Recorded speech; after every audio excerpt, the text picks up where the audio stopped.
Finishing up here with screwing off the top. So the main part of the top before I start working on the miter section is in. It's squared the top up, it's lined up the spreaders.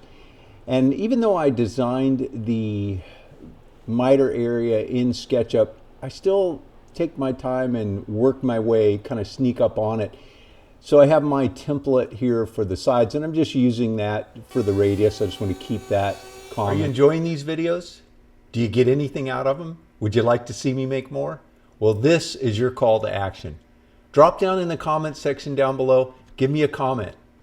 Give me a thumbs up if you like the video. And remember to subscribe. Come on over to thesmartwoodshop.com where you can find out more about us, see some of our projects, and you can also visit my store where you can purchase any of my plans to download instantly, or you can use our Amazon affiliates where you can purchase your tools for the same price they'll give you every day, but they share a little bit with us. And I'm using the router here to, it's going up right against the spreader to make that cut kind of straight and flush. And in this case, I am using a pattern bit. This is a bit with a bearing on it that cuts flush. So this is a situation where I'm not using the bushing. 99.9% of the time when I make my cut, I'm using my patterns and adjust my patterns for the offset. But in this case, I'm actually using the spreader itself as the pattern or as the guide. So I used a pattern bit. I could have used the bushing offset and then, you know, sanded away that little 1/16 of an inch. But again, you know, the right tool for the job. I don't use the pattern bits often. I keep a couple around. There are times when they are the best option. And now what I'm doing is creating my pattern to finish the cut out in space for the back of the miter saw. The pattern here, I know what I want, you know, the radius to be, and the back cut, not a problem. So I'll finish up this template here and I'll be able to just move it back. So I'm going to actually make my first cut where I know that I'll need to cut it again. So I'm not going to cut all the way out where I think it goes. I'm going to cut it a little bit short, test out the saw, and then push it back so that I can get that cutout to be as small as possible. So I've switched back to using the bushing guide on the router. So I've made the template 1/8 of an inch wider, 1/16 on each side, and so I'm having to sort of eyeball it to get it to line up. And again, using the bushing, it'll cut in being flush with the inside of those spreaders. So I'm going to make the first cut, get that section removed, and then I will bring in the miter saw and see how things work and how much further back I need to go. Okay, I need to mount the miter saw on its new base, and I'm not ready to do that yet. It's going to switch gears, so I'm going to go ahead and finish detailing out the top. So I'm going to go here with the router plate. It's the same size no matter what surface I'm cutting this into. So this is a template that I keep around.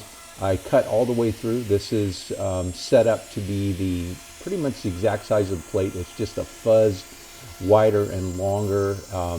Again, the plate I use has adjusters on it that snaps it in. So I've got it designed perfectly. And then I will, notice, cut all the way through. Since I'm using a 12mm top, if I just went the depth of the plate, there'd be this sort of this onion skin left. And I found that, you know, it's difficult to try to create an exact depth to have the router plate be very flush with the top. I want that precise. So what I do is the plate that I recommend has little adjusters on it all the way around. So I will put a backer in, I'll apply a backer, and you'll see here underneath this, and then when I drop the plate in, it'll be slightly deeper than the top. And then I will use those adjusters to bring it up flush and, you know, all the way around. So I find that works the best, and it gives me a high level of accuracy. A little cleanup here, and then I'm going to also make the table saw cutaways, which I'll back those as well. So I'll make a template for that. So quick work here on the table saw. I drilled a couple of holes with the hole saw, small hole saw, the right size that I need, and then connecting the dots. You'll see I do a lot of this.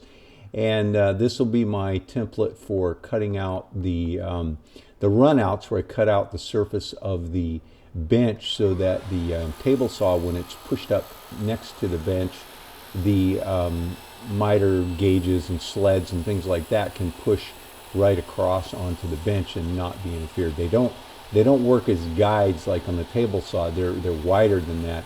They're just getting the surface material out of the way.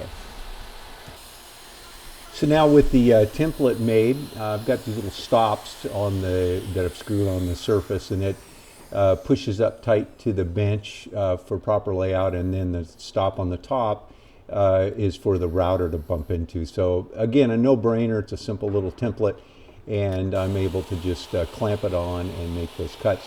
The width on that and the spacing for the design should work with, at least works with every table saw that I measured. There's slight differences on the spacing of those miter slots on table saw, so I went center to center and then made the cutaway wide enough to, again, work with all the ones that I measured. I went to the Home Depot and hardware sales and measured the different saws, every one that I could come up with, and that's how I came out with that size and spacing. Again, I'm just trying to remove the bench from getting in the way of any fixture I have on the table saw when I'm using this bench as an outfeed for it. And now I'm putting in the backers. These are just some of the scrap I had fall off from other cuts. I made it wide enough and long enough to fit under and go cover this area so that when you're sliding something in, it doesn't tip down into there. But again, it's not creating a slot, it's just creating an open area. I want to make that clear. This is just open space, it's free space, so that I don't interfere with the table saw. But I also didn't want to interfere with my bench dog holes.